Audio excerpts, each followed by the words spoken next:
राम, शंखनाद में आपका स्वागत है। अरविंद केजरीवाल ने बेल मिलने के 2 दिनों के अंदर ही आनन फानन में इस्तीफे की घोषणा तो कर दी। उन्होंने भरे मंच से कह दिया कि मैं सीएम के पद से इस्तीफा दे दूंगा, मैं सिर्फ चुनाव के बाद ही ये पद लूंगा। लेकिन अब अरविंद केजरीवाल के लिए अपनी पार्टी के नेताओं को ही इसके लिए तैयार करना चुनौती बन गया है। वैसे तो ये पार्टी एक ही व्यक्ति की पार्टी है, अरविंद केजरीवाल के इशारों पर ही चलती है, लेकिन चुनाव के वक्त आपको संगठन की जरूरत होती है। आप नाराजगी के साथ नहीं चल सकते, कोई फैसला थोप नहीं सकते। तो अरविंद केजरीवाल ने भी फैसला तो ले लिया। उनकी तो आदत ही है कि ये वन वे है, वो अपनी मर्जी से फैसला लेते हैं, पार्टी को सिर्फ पालन करना होता है, कोई सवाल खड़े नहीं कर सकता। सवाल खड़े करने वाले बाहर चले जाते हैं, पहले भी जाते रहे हैं। तो अरविंद केजरीवाल ने फैसला तो ले लिया, लेकिन अब उन्हें अपनी पार्टी के नेताओं को भी भरोसे में लेना था और उनसे भी हामी भरवानी थी। इसके लिए अरविंद केजरीवाल ने अपने घर में कल रात को बैठक रखी। पीएसी की बैठक हुई, पॉलिटिकल अफेयर्स कमेटी की। इस बैठक में आम आदमी पार्टी के लगभग सभी बड़े नेता पहुंचे, जो संगठन के भी बड़े नेता है, सरकार के भी बड़े नेता है। मनीष सिसोदिया तो थे ही, संदीप पाठक थे, दुर्गेश पाठक थे, पंकज गुप्ता थे जो संगठन में पद रखते हैं, अतिशी मरलीना, सौरभ भारद्वाज, राघव चड्डा, कैलाश गहलोत, गोपाल राय, लगभग हर बड़ा व्यक्ति आम आदमी पार्टी का उस बैठक में शामिल था। और इसमें अरविंद केजरीवाल ने उनको मनाने की पूरी कोशिश की।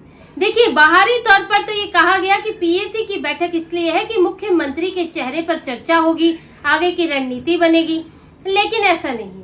मुख्यमंत्री का चेहरा तो अरविंद केजरीवाल ने उसी दिन चुन लिया था जब उन्होंने ये फैसला लिया था।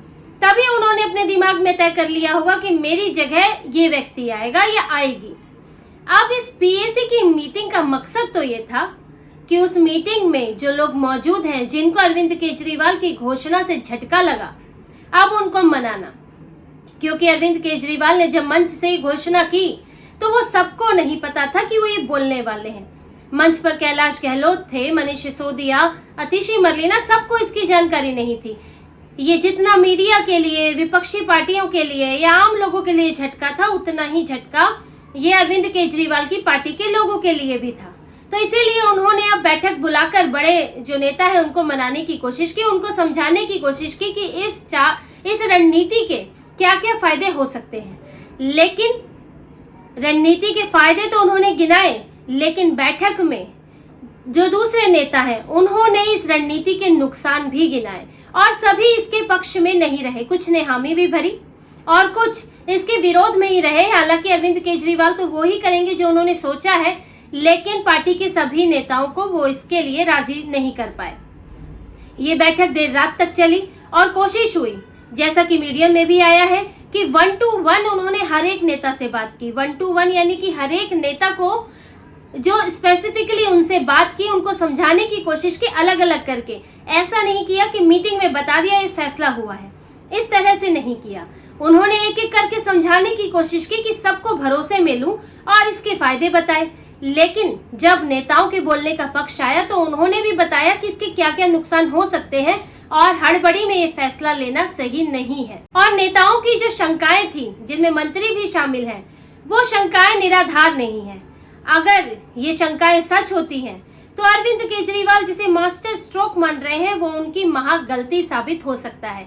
क्योंकि आने वाले 6 महीने में जो अरविंद केजरीवाल ने सोचा है वो बिल्कुल उल्टा भी पड़ सकता है।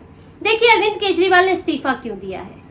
ऐसा तो नहीं है, मॉरल हाई ग्राउंड तो नहीं है, वरना तो वो जेल में ही इस्तीफा दे देते। उन्होंने इस्तीफा इसलिए दिया ताकि वो 2 चीजें कर सके। एक तो विक्टिम कार्ड खेल सके, क्योंकि इस्तीफे की रणनीति पहले से भी नेता जो है इस्तेमाल करते रहे हैं। मनमोहन सिंह ने भी इस्तीफे की धमकी दी थी, न्यूक्लियर डील जब करनी थी। यहाँ राहुल गांधी ने भी इस्तीफा दिया अध्यक्ष के पद से, और कौन बने? मल्लिकार्जुन खड़गे डमी अध्यक्ष बने। तो इस्तीफे की उन्होंने रणनीति अपनाई ताकि विक्टिम कार्ड खेल सके कि जो आम आदमी पार्टी जो चुनाव में उतरेगी। देखिए, पहले वो बिजली पानी के मुद्दों से चुनाव में उतरती थी कि बिजली सस्ती देंगे, पानी सस्ता देंगे, बिल माफ कर देंगे। लेकिन अब आम आदमी पार्टी का ही ये सिर्फ अकेला उनका हथियार नहीं रहा। अब बीजेपी भी ये कहने लगी है कि हम तो 300 यूनिट फ्री दे देंगे, हम भी पानी फ्री दे देंगे। कांग्रेस भी यही बात कह रही है। तो आम आदमी पार्टी 2 बार से इसी आधार पर चुनाव जीत रही है, तो अब तीसरी बार उसे कुछ नया चाहिए।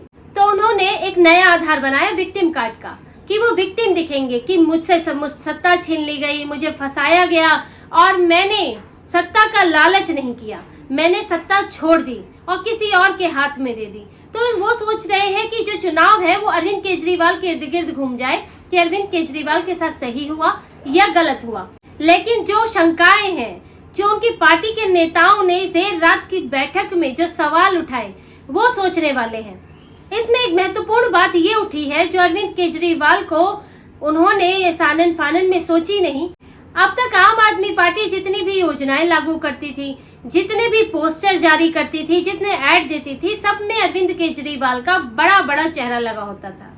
चाहे किसी दिन की शुभकामनाएं देनी हो, चाहे किसी नई योजना की जानकारी देनी हो, चाहे कोई भ्रष्टाचार से जुड़ा टोल फ्री नंबर देना हो, सब में अरविंद केजरीवाल का चेहरा होता था। इतनी बड़ी फोटो होती थी, एक आधा अखबार उसमें कवर हो जाए। लेकिन अब जब नए मुख्यमंत्री आएंगे या आएंगी तो किसका चेहरा जाएगा? क्या पुराने पोस्टर हटा दिए जाएंगे जिसमें लिखा है मुख्यमंत्री अरविंद केजरीवाल, मुख्यमंत्री आपके बेटे ने ये करवाया? तो क्या नए मुख्यमंत्री का चेहरा जाएगा और क्या उसके साथ अरविंद केजरीवाल का चेहरा जाएगा या नहीं जाएगा? क्योंकि अरविंद केजरीवाल अगर कोई संवैधानिक पद पर नहीं है तो किसी भी एड में, किसी भी पोस्टर में उनका चेहरा नहीं जा सकता। वो सिर्फ एक पार्टी के संयोजक रहेंगे और आप पार्टी के नेता की फोटो सरकार के खर्च पर नहीं दे सकते। तो सवाल यही उठा कि अब आगे क्या किया जाएगा? क्या नए मुख्यमंत्री के चेहरे से जारी होगा? अरविंद केजरीवाल की जगह कहाँ होगी? और अगर नहीं होगी तो उसका इम्पैक्ट चुनाव में क्या होगा? क्योंकि भले ही मुख्यमंत्री कोई भी हो, लेकिन चुनाव में वोट बटोरने तो अरविंद केजरीवाल ही जाएंगे, उनके चेहरे पर ही चुनाव लड़ा जाएगा, उनके ही काम गिनाए जाएंगे। तो ये विरोधाभास होगा, मुख्यमंत्री कोई और काम किसी और के नाम पर गिनाए जा रहे हैं। तो ये एक बड़ी समस्या निकलेगी। और दूसरी शंका है डमी मुख्यमंत्री होने की। जिस छवि से अरविंद केजरीवाल बचना चाहते हैं, लालची राजनीतिक के होने की छवि से, वो फिर से उसी में आके फंस जाएंगे। क्योंकि जो भी मुख्यमंत्री बनेगा, जिसको भी पद दिया जाएगा, वो अरविंद केजरीवाल का भरोसेमंद व्यक्ति होगा। अरविंद केजरीवाल ऐसे ही व्यक्ति को वो पद देंगे जिससे वो आराम से बाद में पद ले सके। जैसा कि उन्होंने कहा कि चुनाव बाद जनता वोट देगी तो मैं मुख्यमंत्री बनूंगा और उप मुख्यमंत्री जो है मनीष सिसोदिया बनेंगे। तो ऐसे व्यक्ति को रखेंगे जो चुनाव में फायदा भी पहुंचा दे और जब समय आए तो पद से हट भी जाए। इसके क्या मायने निकलेंगे? ये बिल्कुल वही स्थिति बन जाएगी जो मनमोहन सिंह और सोनिया गांधी के बीच में बनी थी कि PM Manmohan Singh super PM Sonia Gandhi. और इस बात ने कांग्रेस की छवि को इतना नुकसान पहुंचाया था कि वो अब तक उससे बाहर नहीं निकल पाई है, क्योंकि उनके पास एक मजबूत प्रधानमंत्री नहीं था। और अब यही बात अरविंद केजरीवाल के साथ लागू हो जाएगी। कोई भी डमी मुख्यमंत्री रहेगा तो यही छवि जाएगी कि वो तो कहने के मुख्यमंत्री हैं, डोर तो अरविंद केजरीवाल के हाथ में ही है, वो तो कठपुतली की तरह नचा रहे हैं। तो यहाँ भी एक कमजोर सीएम की छवि जाएगी और पार्टी में बिखराव होगा कि सीएम कोई और है, सीएम दफ्तर चल कहीं और से रहा है, आदेश देना किसे है, आदेश दे कोई और रहा है। तो ये एक बड़ी गलत धारणा जनता के बीच में बनेगी। ये एक चिंता का विषय है और ये बात अरविंद केजरीवाल को नुकसान कर सकती है। तीसरी बात जो ये कही गई वो है इंटरनल फाइटिंग। अब वो किसी को भी अगर मुख्यमंत्री चुनते हैं तो वो पार्टी में उनके निचले स्तर का ही व्यक्ति होगा, यानी कि उनसे जो है दूसरा नीचे स्तर का पद रखता होगा।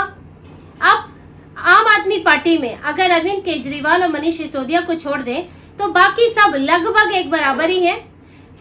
कुछ आतिशी मरलीना, सौरभ भारद्वाज, इन दिनों उनकी छवि ज्यादा चमक गई है, लेकिन लगभग सारे मंत्री एक ही कद के हैं। अब कैलाश गहलोत हो या फिर गोपाल राय हो, दुर्गेश पाठक हो, दुर्गेश पाठक विधायक है लेकिन अरविंद केजरीवाल के करीबी है, गोवा के प्रभारी रहे हैं। तो अगर किसी एक को चुना जाता है तो यानी कि उसका कद बढ़ जाएगा, जिससे पार्टी में जो दूसरे लोग होंगे उनके मन में उसके लिए ईर्ष्या हो सकती है, पार्टी में गुटबाजी हो सकती है, उस व्यक्ति की अपनी महत्वाकांक्षाएं बढ़ सकती है।